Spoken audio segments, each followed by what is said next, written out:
Actually हमारी journey एक चिकित्सा अधिकारी के रूप में हुई। मैंने 69 में ग्रेजुएशन किया जी सर। और 69 में मुझे नौकरी मिल गई। मैं चिकित्सा अधिकारी था जी सर। और 4 वर्ष नौकरी करने के बाद जो है बाद हमें पोस्ट ग्रेजुएट करने को बनारस हिंदू यूनिवर्सिटी हमारा सिलेक्शन हो गया।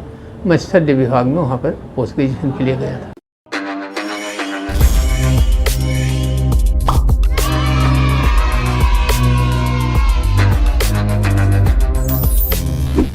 नमस्कार दोस्तों, मैं आज लाइफइन जो हमारा ये यूट्यूब मीडिया प्लेटफॉर्म है, आज इस पर हम लोग पहली भी वीडियो डालेंगे।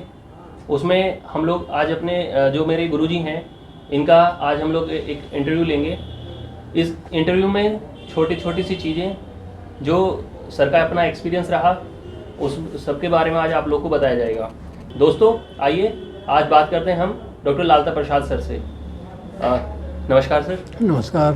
सर सबसे पहले मैं चाहूँगा सर आप थोड़ा सा हमारे दर्शकों को जो है थोड़ा सा एक आपका इंट्रोडक्शन, सर आपका कॉलेज बैच कब रहा ग्रेजुएशन में, फिर कैसे कैसे सर आपकी जर्नी रही अभी तक, थोड़ा सा बताइए। एक्चुअली हमारी जर्नी एक चिकित्सा अधिकारी के रूप में हुई। मैंने 69 में ग्रेजुएशन किया जी सर। और 69 में मुझे नौकरी मिल गई। मैं चिकित्सा अधिकारी था जी सर। और 4 वर्ष नौकरी करने के बाद जो है बाद हमें पोस्ट ग्रेजुएट करने को बनारस हिंदू यूनिवर्सिटी हमारा सिलेक्शन हो गया। मैं शल्य विभाग में वहाँ पर पोस्ट ग्रेजुएशन के लिए गया था। लेकिन वहाँ पर हमें कार्य जो है एनेस्थीसिया के दिया गया, क्योंकि क्या आयुर्वेद में एनेस्थीसिया संभव है या नहीं, पहली बार जी सर। उस पर मैंने काम किया और काम करने के बाद साबित कर दिया कि इसमें एनेस्थीसिया संभव है। जी सर। और उसके बाद जो है वहाँ पर एक डिपार्टमेंट ऑफ संज्ञाहरण खुला और काफ़ी दिनों तक चलता रहा। अभी सुनते हैं कि 2-3 साल से शायद किसी कारण बस उसे बंद कर दिया गया है। फिर वहाँ से हमने आकर के फिर चिकित्सा अधिकारी पद पर हमने ज्वाइन करना पड़ा हमें। और वहाँ से 11 महीने काम करने के बाद फिर हम सालाक तंत्र में आयुर्वेदिक कॉलेज बरेली में हमने ज्वाइन किया ये 78 में। और वहाँ पर हमने 26.5 वर्ष तक हमने सालाक तंत्र में काम किया। 26.5 साल एक ही जगह पर काम हाँ, लेकिन वहाँ पर हमें लगा कि ENT में हमसे बढ़िया लोग होंगे। हालांकि वहाँ पर सर्जरी में हमने ऑप्थेल्मिक सर्जरी जो है, कैटरेक्ट आई की सर्जरी, कैटरेक्ट है और डेक्रोसिटाइटिस, टेरेजियम ऑपरेशन मैंने किया। 50-60 ऑपरेशन किया है, डिफरेंट ऑपरेशन सक्सेसफुल रहे, कुछ अनसक्सेस रहे। ENT में टोंसिलेक्टमी है, मस्टॉइड है, नेजल पॉलिश, हेयर लिफ्ट, ये सब मैंने किया।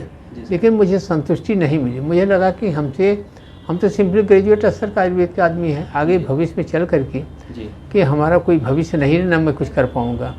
इसे मेरा आयुर्वेद की प्रति जो है मैंने पढ़ा है, छात्र की तरफ मेरा ध्यान गया। मैंने उसी समय से थोड़ा बहुत शुरू किया और सन 78 में पहला केस हमने एक छात्र मुझे करना पड़ा जो दोनों तरफ से बहुत जटिल था और किया। अल्टीमेटली हमें सफलता मिली। काफ़ी पेशेंट भी परेशानी हुई, हमारा भी कोई अनुभव नहीं था। और क्योंकि उस समय बनारस हिंदू यूनिवर्सिटी में छात्र एक्सपेरिमेंटल स्टेज में था और 15-20 दिन हमने ड्यूटी किया था उसे क्लिनिक, न्यूरोलॉजिकल क्लिनिक में, रिसर्च सेंटर में। लेकिन वहाँ पर हमें खाली देखने का अलावा पेशेंट छूने का नहीं मिलते थे और 1 महीने में लगभग 100 पेशेंट आ जाते थे। तो कोई अनुभव कुछ ऐसा नहीं था।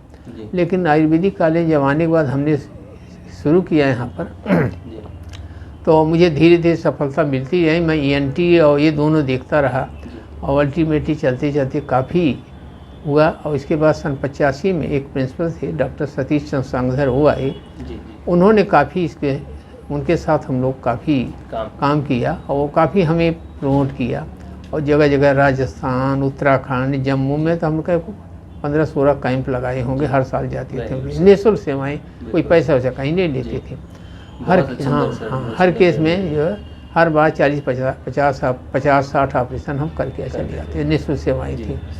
कॉलेज भी करते थे और और इसके बाद 2005 में हम रिटायरमेंट हो गए। वहाँ से लेने के बाद टोटल अपना काम यही हम कर रहे हैं। मैंने सर्जरी सब कुछ छोड़ दिया है और इसी पर काम कर रहे हैं।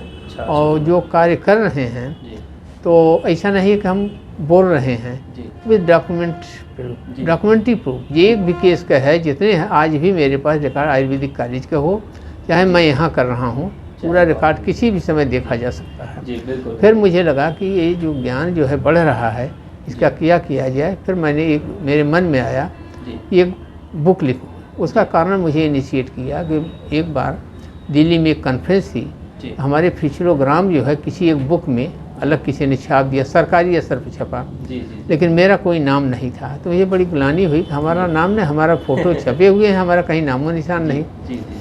तो हमने सोचा कि हम एक कोशिश करूँगा, एक अच्छी किताब उससे लिखने की कोशिश करूँगा। जी सर। तो लगभग 13 वर्षों के प्रयास के बाद मैं कोलोरेक्टल डिजीज 400 सर्जरी की किताब लिख पाया। जी सर। सफल रही। पहला एडिशन जैसे 1100 एडिशन, 1100 केसेस थे, बुक थी, वो जी। ख़त्म हो गई। फिर सेकंड एडिशन आ गया है। जी सर। सेकंड एडिशन की विशेषता है कि इसमें 4 चैप्टर और ऐड किए। जी सर। अब इस समय कॉम्प्लेक्स फिशुला के बारे में बहुत ज़्यादा मॉडर्न में चल रहा है रिसर्च, बहुत से टेक्निक्स हैं, जी। लेकिन कोई सेटिस्फैक्ट्री, सब डिसअपॉइंटिंग है। कोई अच्छे रिजल्ट नहीं, कोई 30%, कोई 20%, कोई 60%, कोई ऐसी डिफरेंट वर्कर, और लॉन्ग टर्म ट्रायल कोई इसकी स्टडी नहीं हुई है। जी सर। तो कॉम्प्लेक्स फिशुला पर हमने काफ़ी वर्क किया है, चल रहा है। एक चैप्टर ऐड किया। हाइड्रेटेनाइटिस सप्रिएटाइवा बहुत कम मिलते हैं, 8 केसेस हमने किया, लगभग ठीक हैं, जी। सभी ठीक है, इसका कोई ट्रीटमेंट नहीं है। जी सर। इसके बाद एनल स्टेनोसिस हमने जो है शुरू किया, आज सन 2017 शुरू किया, 2017 लगभग 22 केसेस हमने सर, किया, बहुत आपने सक्सेसफुल। जो इस सेकंड एडिशन में ये स्पेशल चैप्टर ऐड किया है, हाँ। इस पे आपने काफ़ी अच्छे से रिसर्च मैंने पढ़ा है इसमें बुक में। हाँ।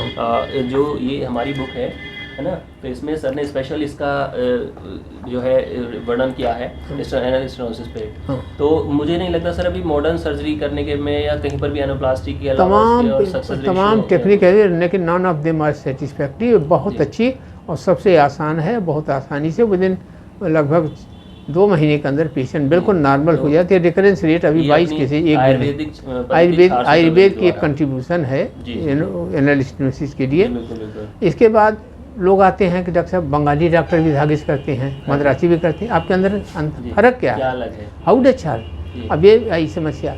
उसके लिए फिर मैंने एक लास्ट में से लिखा, हिस्ट्री ऑफ सेटान एंड स्क्लेरोथेरेपी लिखा है। पूरी हिस्ट्री कहाँ से शुरू हुई, इंजेक्शन थेरेपी शुरू हुआ, धागे का प्रयोग कहाँ हुआ, हिपोक्रेट्स ने किया, बंगाली डॉक्टर मद्रासी से क्या डिफरेंस है, उसका एक अलग से मैंने सबसे लास्ट में रखा है। जी।